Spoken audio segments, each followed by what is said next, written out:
Brandon Miller cooks in his 5th Summer League game, and Nick Smith Jr. was on fire.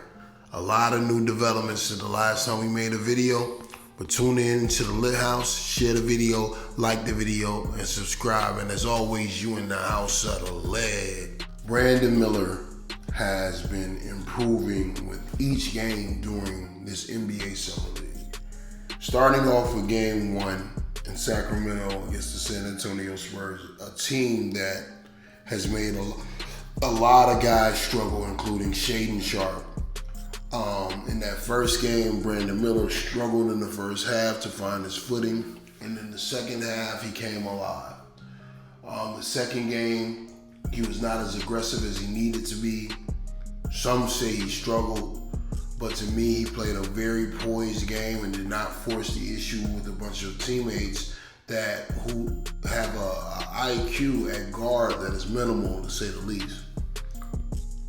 The third game against Victor Wembanyama, he took on the challenge of guarding Victor Wembanyama and really looking dominant at times, from his explosion, from his three-point shot, from a lot of different areas in basketball. He even displayed a nice handle that people doubted that he had.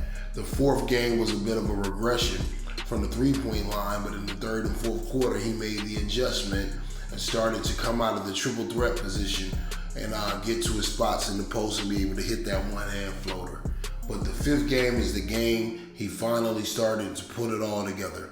The handles, the shot, the drives to the rack off the first step, the discipline in the triple threat position, the step back threes, the catch and shoot threes, and the highlight reel dunks. We finally saw everything that a lot of you have been asking to see from Brandon Miller for a while, and from what I've been telling you was already there.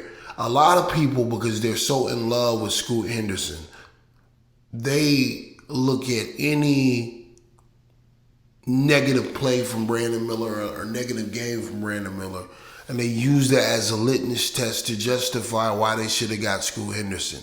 But the hypocrisy is when Brandon Miller has a game like last night, instead of giving him credit for what they do see that they were wrong about, like his lack of a first step, his lack of ability to handle the basketball, his lack of ability to be aggressive, his lack of ability to score at the rim, his lack of ability to attack, instead of them coming back and saying, okay, I'm wrong, something might be there, they use his performances, his positive performances, as ways to marginalize the player that he could be.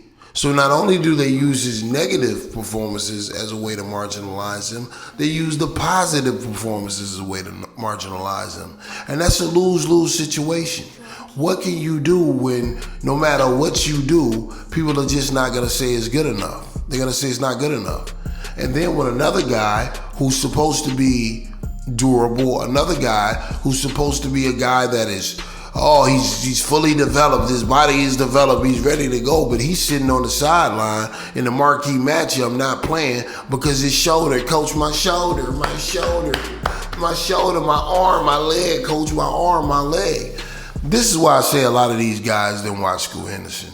They watched Scoot Henderson in a capacity that was really pretty much just a highlight reel. They didn't know that he missed half of the G League season last year on the injured list with 3 concussions. They didn't know this. So a lot of these guys is up here talking, they don't know anything about basketball. They're the type of people that say stuff like, Lonzo Ball is better than Anthony Edwards. Full mental, what some people will call retardation. But I digress. Brandon Miller was spectacular last night in the fourth quarter. I would have liked to see him get more opportunities, but Nick Smith Jr. made that almost impossible. Nick Smith Jr. came alive last night and he put it all together. He had one of those games that we saw late in the season in Arkansas where he would just be a warm-up, microwavable, problem, bro. And he was doing everything.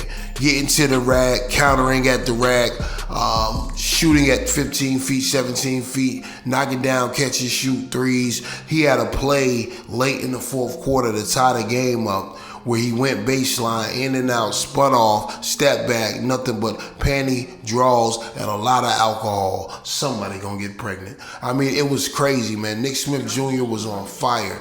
Nick Smith Jr. has shown us glimpses throughout this entire summer league season that he could potentially be the guy long term to replace Terry Rozier. At least right now, he provides adequate pop off the bench and scoring off of the bench. But if you're gonna play him at point guard, I got serious questions. It was so many times that he was missing guys that was wide open because he just has a scorer's first mentality, and that's okay. Stop forcing these guys out of position because your inability to draft correctly or your inability to build through free agency. You cannot continue to hinder these guys because you want them to be in a position that you need them to be in. That can't be what it is. But overall, Brandon Miller was on fire.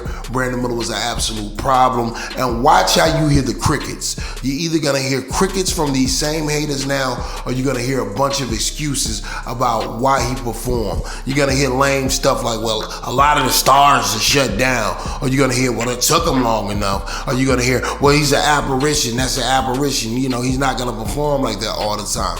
What's even more interesting, and shout out to DKM, go subscribe to DKM's channel and make sure you subscribe to here. Also, if you're not in the Discord, you tripping, because the Discord, we got all the action, we got everything you need to see. Make sure you join the Discord community. The link is in the description, and share this video, like this video, subscribe. DKM captured a picture of Brandon Miller scoring and walking down the court and looking Scoot dead in the eye. You think Brandon Miller was not charged up after all of the smoke he's heard from y'all, talking about Scoot Henderson's better, talking about the Hornets should have drafted Scoot Henderson? That man was playing with a purpose last night. That man was playing like somebody that wanted to be there, that wanted to make a statement. The Portland Trailblazers are leagues ahead of the Charlotte Hornets Summer League team.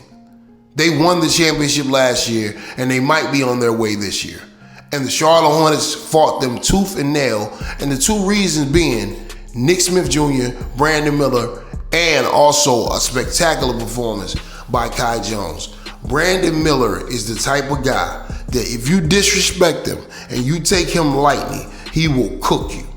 For all the Scoot Simon's guy, he was coming at y'all. He was coming directly at Scoot Henderson last night. He wanted to smoke the same way he wanted to smoke with Victor Wembanyama. That's what I want in a competitor. That's what I want in a guy that you say is tenacious. I don't want a guy with a bunch of popcorn muscles that when it's time for the smoke, he's sitting out the game because of his shoulder. I don't want that. I want a guy that's a solid killer, that's about his business. Every time he in an interview, he ain't got to be the loudest in the room. He ain't got to talk about, well, I'm coming at you and all this wrestling build up. Ooh, Macho Man Randy Savage, Hulk Hogan, we're going to come down on you. None of that. I want a guy that gets out there on that court and he switches from being a kind young brother to demon time instantly. And last night, Brandon Miller was on demon time. But y'all let me know what y'all thought about these performances down there in the comment section below. Share the video, like the video, subscribe to the channel,